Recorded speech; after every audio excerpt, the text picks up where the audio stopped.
Bismillahirrahmanirrahim. Assalamualaikum warahmatullahi wabarakatuh. Alhamdulillah alladzi arsala rasulahu bil huda wa dinil haqq liyudhhirahu 'ala dini kullih. Kafa billahi syahida wa kafa billahi wakila. Allahumma shalli 'ala Muhammad wa 'ala ali Muhammad.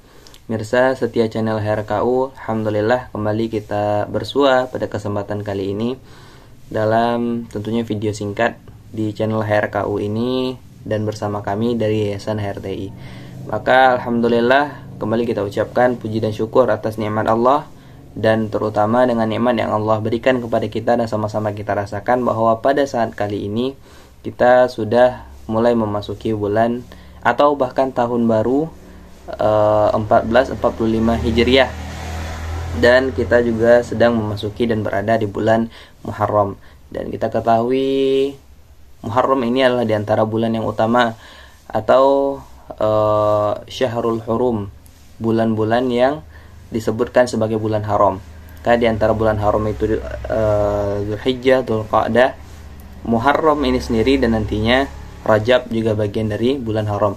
Namun terkhusus dengan Muharram ini, maka Allah sendiri yang menisbatkan nama Allah kepada bulan ini, Syahrullah, bulannya Allah. Maka kita juga mengetahui bahwa di antara ulama menyampaikan bahwa ada 10 hari yang utama di antara hari-hari yang lain, dan 10 hari tersebut terdapat di 3 tempat. 10 hari secara berturut-turut menjadi hari yang mulia. Nah, apa saja 10 hari tersebut? Maka disebutkan bahwa 10 hari pertama yang Allah berikan menjadi suatu hari, 10 hari yang berbeda dari hari-hari di bulan-bulan lainnya, yaitu 10 hari terakhir di bulan Ramadan. Dan kemudian Allah letakkan yang kedua 10 hari di awal bulan Dzulhijjah, dan yang ketiga sebagaimana yang dikatakan oleh para ulama 10 hari yang utama lainnya Allah letakkan di bulan Muharram ini. Dan ini adalah sebagaimana yang disampaikan oleh Rasulullah di berbagai banyak hadis, dan juga diantaranya adalah di mana kita diperintahkan untuk atau dianjurkan dengan sangat kuat oleh Rasulullah SAW untuk berpuasa pada hari Asyura atau tanggal 10, dan sebenarnya diperintahkan kita untuk berpuasa atau dianjurkan untuk berpuasa itu pada bulan haram ini dari mulai tanggal 9, 10 hingga kepada tanggal 11. Ini tentunya menjadi sunnah dari Rasulullah SAW. Baik, pun terhormati Allah Subhanahu Wa Taala, saudara-saudaraku sekalian.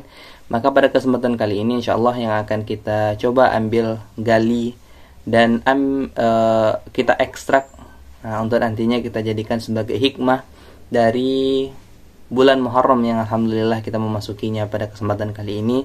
Itu adalah tentang bagaimana penetapan atau bagaimana tahun baru Hijriah yang saat ini sudah terhitung bahkan 1445, tentunya bukan waktu yang singkat lagi. Sederhananya peristiwa hijrah Rasulullah SAW yang dijadikan oleh sahabat Umar bin Khattab radhiyallahu anhu sebagai penanggalan 1 Hijriah, kejadian hijrah Rasulullah SAW dahulu kala itu. Maka tentunya pada bertepatan dengan hari ini itu sudah terjadi sejak 14 atau 1445 tahun yang lalu. Tentu itu bukanlah waktu yang terbilang pendek, dan itu sudah lebih dari 1 abad, bahkan hampir 1,5 abad. Maka tentunya kita sebagai umat muslim tentulah perlu mengambil hikmah dan pelajaran dari peristiwa yang telah terjadi di masa lampau. Lalu apa sebenarnya hikmah yang dapat kita ambil? Bapak Ibu terhormati Allah Subhanahu Wa Taala, maka insyaallah kami akan coba menghadirkan tentang bagaimana menciptakan atau ketenangan yang Allah ajarkan kepada Rasulullah SAW dan kepada nabi-nabi sebelum Rasulullah SAW, dan seterusnya kepada umat dari Nabi Muhammad SAW, dari Rasulullah, baik itu para sahabat hingga sampai kepada kita, tentang bagaimana sakinah atau ketenangan hati. Maka sakinah, Bapak Ibu terhormati Allah Subhanahu Wa Taala, menurut Ibnu Qayyim, disebutkan oleh Imam Ibnu Qayyim, adalah suatu ketenangan yang terdapat di dalam hati manusia. Maka ketenangan itulah nantinya yang akan memengaruhi anggota-anggota tubuh lain kita untuk tenang dan tepat dalam mengambil sikap dan tindakan. Maka ketenangan hati disebut dengan sakinah. Dan Bapak Ibu dirahmati Allah Subhanahu wa taala, maka momentum Muharram ini sebenarnya ada dua peristiwa besar yang terjadi. Peristiwa pertama kita ketahui bahwa perintah puasa Ashura itu diperintahkan oleh Rasulullah karena untuk kita sebagai umat muslim itu memperingati bagaimana Bani Israel dan Nabi Musa Allah selamatkan dari kejaran Fir'aun. Maka ketika diceritakan bahwa pasukan Fir'aun dan Fir'aun hampir berhasil menangkap Nabi Musa alaihissalam beserta Bani Israel yang menjadi pengikut Nabi Musa ketika itu, maka ketika dalam keadaan yang terdesak dan Nabi Musa tidak mengetahui bahwa Fir'aun sedang mengikuti mereka dan Bani Israel mulai mendesak, diceritakan oleh Al-Imam Ibnu Qayyim mengutip bahwa Bani Israel ketika mulai mempertanyakan, wahai Musa, kemana kita akan pergi? Lautan ada di depan kita, sedangkan pasukan Fir'aun sudah mengejar di belakang kita. Apa yang bisa kita lakukan? Kita sudah terjebak dan kita tidak memiliki jalan keluar apapun. Yang dikatakan oleh Bani Israel ketika mulai panik dan menyampaikan kepanikan mereka tersebut kepada Nabi Musa alaihissalam. Lalu Allah yang menurunkan, diabadikan dalam Al-Quran, apa kata Allah? Fa'asri bi'ibadi laylan innakum muttaba'un. Maka berjalanlah wahai Musa, mulailah berjalan fa'asri bi'ibadi laylan, secara pelan-pelan di malam hari, innakum muttaba'un, sesungguhnya kalian Musa sedang diikuti oleh Fir'aun. Maka Allah memberitahu kepada Nabi Musa bahwa mereka sedang diikuti oleh Fir'aun dan tentaranya. Watsrukil bahra rahwa innakum jundum muhdharun. Maka apa kata Allah Subhanahu wa taala dalam surah Ad-Dukhan, Allah abadikan, dan belahlah lautan itu dan biarkan lautan itu terbelah dengan tongkatmu, kata Allah Subhanahu wa taala, innakum jundum muhdharun. Maka sungguhnya Fir'aun dan pasukannya itu nantinya akan tenggelam di lautan tersebut. Maka ketenangan yang Allah anugerahkan kepada Nabi Musa alaihissalam, kepada para rasul, khususnya pada kisah ini Nabi Musa tentunya adalah ketenangan yang disebut dengan sakinah tadi. Maka ketenangan menghadapi situasi apapun, bahkan ketika di lautan mereka sedang dikejar oleh Fir'aun di belakang mereka, dan di hadapan mereka harus berhadapan dengan laut yang menjadi tentunya jalan buntu, untuk tak ada lagi tempat untuk lari. Namun Allah kembali memberikan jalan dan keselamatan kepada orang-orang yang beriman dan bertakwa kepada Allah. Dan ini adalah kejadian yang terjadi pada bulan Muharram. Nah, kejadian terjadi pada bulan Muharram. Maka untuk peristiwa selamatnya Nabi Musa dan Bani Israel ketika itu, Allah atau Rasulullah SAW itu memerintahkan kita untuk sama-sama berpuasa memperingati selamatnya Nabi Musa dan Bani Israel. Dan namun kisah kedua yang dapat kita ambil adalah dari kisah hijrahnya Rasulullah SAW. Kita ketahui bahwa beratnya kehidupan Rasulullah SAW ketika di Mekah, dan begitu juga dengan para sahabat, banyaknya penganiayaan yang diterima, yang dihadapi oleh para sahabat hanya karena mereka memegang teguh keimanan dan keislaman. Maka di situ kita pelajari bahwa ketika kita mengaku sebagai orang yang beriman, ketika kita mengaku Islam sebagai agama kita, maka tentu itu bukan sesuatu yang tanpa konsekuensi. Namun keimanan yang kita pegang itu akan melahirkan berbagai macam ujian-ujian yang Allah berikan kepada kita. Ujian-ujian inilah tentu yang perlu kita hadapi, dan kita tentu membutuhkan sakinah, ketenangan hati ketika menghadapi ujian.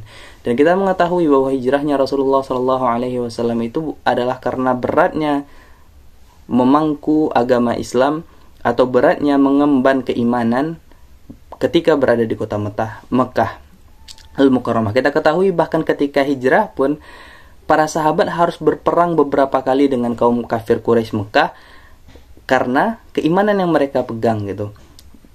Jangankan kita bisa membayangkan, bahkan ketika sudah hijrah jarak kota Mekah ke Madinah itu sekitar 400 km.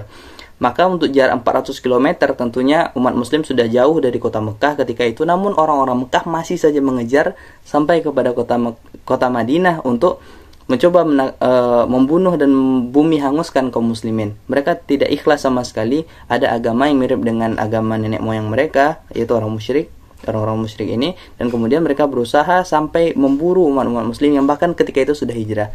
Bayangkan, untuk beda kota saja mereka masih mengusahakan untuk membunuh kaum muslimin. Bayangkan penderitaan yang diderita oleh para sahabat ketika masih berada di kota Mekah. Sampai-sampai diabadikan oleh Allah Subhanahu wa taala di surah Al-Baqarah itu, para sahabat mengatakan, mata nasrullah, wahai Rasulullah, sebenarnya kapan pertolongan Allah ini akan datang? Ketika perang Ahzab, ketika mereka terpojok oleh pasukan kaum musyrikin, ketika dikepung oleh pasukan yang terdiri dari koalisi kaum musyrikin dan orang-orang Yahudi ketika itu, dan atau kita kenal juga dengan perang Khandaq atau perang Parit. Dan ketika terpojok, sampai para sahabat itu menanya kepada Rasulullah, wahai Rasulullah, mata nasrullah, sebenarnya kapan pertolongan Allah ini akan datang? Lalu Allah mengabadikan, am hasibutum atadkhulul jannata wa lamma ya'tikum mathalul ladzina khala min qablikum mathatsumul ba'sa wad-dhara'u wa zulzilu hatta yaqula rasul wal ladzina ma'ah mata nasrullah ada inna nasrullahil qarib. Allah katakan, apakah kalian merasa kalian itu beriman? Apakah kalian merasa kalian sudah beriman padahal belum datang kepada kalian ujian-ujian sebagaimana ujian telah Allah berikan kepada orang sebelum kalian, dari penyakit, dari musibah, dan juga goncangan-goncangan hati, ketenangan jiwa tentunya, ketakutan, goncangan jiwa, ketenangan tentunya yang Allah berikan kepada orang-orang sebelum kalian. Sampai orang-orang yang sebelum kalian itu, sebagaimana kalian juga mempertanyakan kapan sebenarnya pertolongan Allah ini akan datang. Namun jawaban Allah dengan pasti mengatakan, ala inna nasrullahi qarib. Ala, sesungguhnya, inna, sesungguhnya lagi. Allah 2 kali menekankan di sana, memberikan taukid, penekanan. Ala inna nasrullahi qarib. Pertolongan Allah itu amat dekat, amat teramat dekat. Maka disitulah kita fahami bahwa untuk menghadapi ujian-ujian dalam kehidupan kita ini, tentulah ketenangan hati inilah yang akan kita mintakan kepada Allah Subhanahu wa taala. Seorang muslim itu ketika semakin taat ia kepada Allah, semakin bertakwa ia, maka bukan berarti ia akan selamat dari ujian. Justru makin bertakwa seseorang itulah yang akan membuat ujiannya lebih berat daripada orang-orang yang kurang dalam ketakwaannya. Karena ujian inilah yang akan menentukan, membedakan antara seorang yang benar-benar tulus, ikhlas keimanannya kepada Allah dengan orang-orang yang beriman itu tidak karena Allah Subhanahu wa taala. Maka dari ujianlah bisa dipisahkan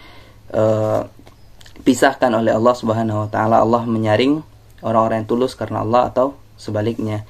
Dan kita juga mengetahui bahwa seorang muslim itu bukan orang yang meminta ujian. Nah, orang muslim bukanlah seseorang yang meminta ujian. Bahkan Rasulullah SAW itu mengatakan dalam hadis riwayat Imam Bukhari, la tatamannawal adu liqa'al adu. Janganlah kalian itu berharap untuk bertemu, mendapatkan ujian, atau kalian berharap, berdoa untuk bertemu dengan musuh kalian.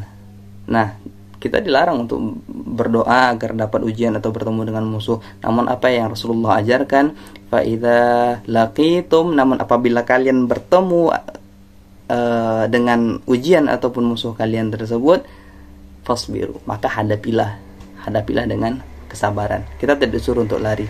Kan sesuai dengan pepatah orang Minang, sebenarnya musuh pantang dicari, basuh pantang diilaan.